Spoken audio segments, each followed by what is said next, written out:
আজ শ্রাবণ মাসের প্রথম সোমবার। বিখ্যাত বিখ্যাত মন্দিরে অসংখ্য মানুষের, অসংখ্য ভক্তের, শিব ভক্তের ভিড়।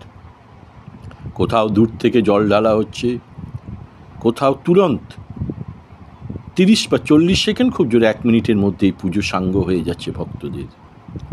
ভক্তরাও সারাদিন উপবাসে থেকে বাড়ি ফিরছেন ক্লান্ত পায়ে। জল ঢালারও রীতি বদলে গেছে। পাইপ দিয়ে বা দূর থেকে তাড়াতাড়ি আরও ভক্ত চাই। এ যেন ক্রেতার লড়াই। কোথায় সেই আদি অন্তহীন দেবাদিদেব মহাদেবের আরাধনা? একটু ভাবুন, আপনি তো শিবভক্ত, কেন ছুটছেন বড় বড় মন্দিরে? সত্যি কি আপনি শিবকে পাবেন? না। ভক্তি মানে শিব। শিব মঙ্গলের প্রতীক। শিবকে পেতে গেলে ভক্তি দরকার। শিবকে পেতে গেলে, শিবের আশীর্বাদ পেতে গেলে ভক্তি দরকার। তাই সেই সব অখ্যাত মন্দিরে যান, যেখানে ভিড় নেই। নিশ্চিন্তে শিবের প্রতি আপনার ভক্তি উজাড় করে দিন। কীভাবে প্রতি সোমবারে আপনি পূজা করবেন, আরাধনা করবেন দেবাদিদেব মহাদেবের? আগের এপিসোডে দুর্গাপুর বার্তা জানিয়েছে সে কথা, আবারও বলছি। কয়েকটি বিল্বপত্র নিন, শ্বেত পুষ্প নিন। যদি পুষ্প না পান ক্ষতি নেই, আর কিচ্ছু লাগবে না। শিব নেশাখোর নয়। শিবের পুজোয় গাঁজা, ভাং, সিদ্ধি কোনো কিছুই লাগে না। শিব সাধনার বিষয়। শিব অনাদি অনন্ত। শিব সৃষ্টি। শিব পালনকর্তা। শিব বিনাশকর্তা। তিনিই সৃষ্টি করেন, তিনিই বিনাশ করেন, তিনিই পালন করেন। অর্থাৎ শিব মঙ্গলের প্রতীক। তাই কিছুই দিতে হয় না তার। না লাগে 56 ভোগ, না লাগে মন্দির।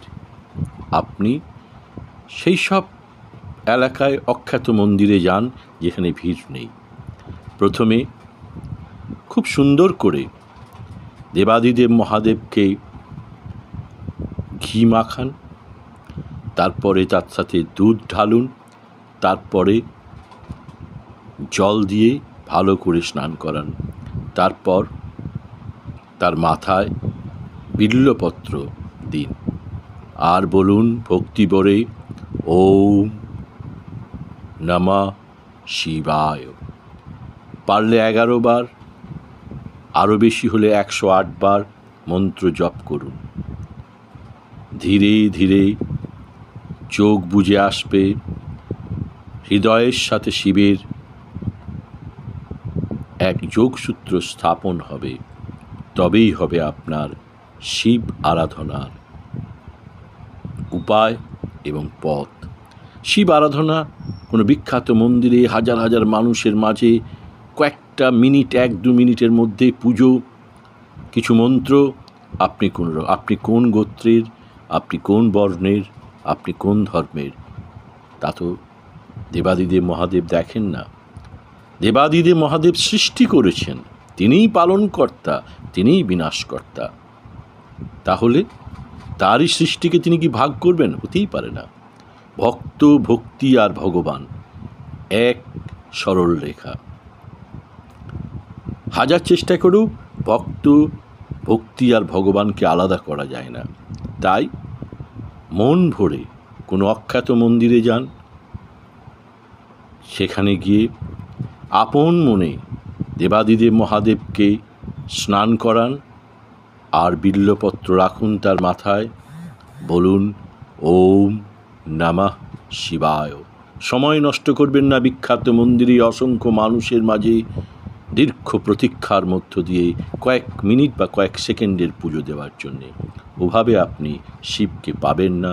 শিবকে আচ্ছা, কোন শাড়ি পরবো? অনেকেই বলছে কোন শাড়ি পরবো, কোন পাঞ্জাবি পরবো, কোন ধুতি পরবো, কোন রঙের? দেবাদিদেব মহাদেব সৃষ্টিকর্তা। যে কোনো দেব দেবীকে আপনি আরাধনা করুন, সে তো শুভ্র বস্ত্র পরিধান করে। কোনো বস্ত্রের প্রয়োজন নেই, কোনো রঙের বস্ত্রের প্রয়োজন নেই। শ্বেত শুভ্র বস্ত্র পরুন। আসলে সাদা রং 7 রঙের সমাহার। তাই সাদার মধ্যে সব কিছুই থাকে। শ্বেত রং, সাদা রং শুভ্র সুচিতার প্রতীক। তাই শুভ্র এবং সুচিতার প্রতীকে নিজেকে আচ্ছাদিত করুন। সাদা শাড়ি, সাদা ধুতি, সাদা পাঞ্জাবি পরে আপনি দেবাদিদেব মহাদেবের কাছে আরাধনায় বসুন। কোনো রং লাগবে না, কোনো কিছু লাগবে না, শুধু লাগবে আপনার মনের ভক্তি। এটা আছে তো? মনের ভক্তি নিয়ে আপনি দেবাদিদেব মহাদেবকে আপন মনে পুজো করুন। মনে রাখবেন, দেবাদিদেব মহাদেবকে এই শ্রাবণ মাসে সন্তুষ্ট করতে গেলে আপনাকে 108 বার ওম নমঃ শিবায় মন্ত্র জপ করতে হবে। তাই সেখানেই যান যেখানে আপনি সময়টুকু পাবেন, কারণ দেবাদিদেব মহাদেবকে আপনি আরাধনা করছেন ভক্তি দিয়ে। আপনি আরাধনা করেননি কোনো নিয়মের মধ্য দিয়ে। দেবাদিদেব মহাদেবের কোনো নিয়ম নেই। তাই চলুন সেই সব অখ্যাত মন্দিরে, যেখানে অত্যন্ত ধীর স্থিরভাবে আপনি আরাধনা করতে পারবেন, কারণ ভক্তির মধ্যে দিয়েই ভক্ত পায় ভগবানকে।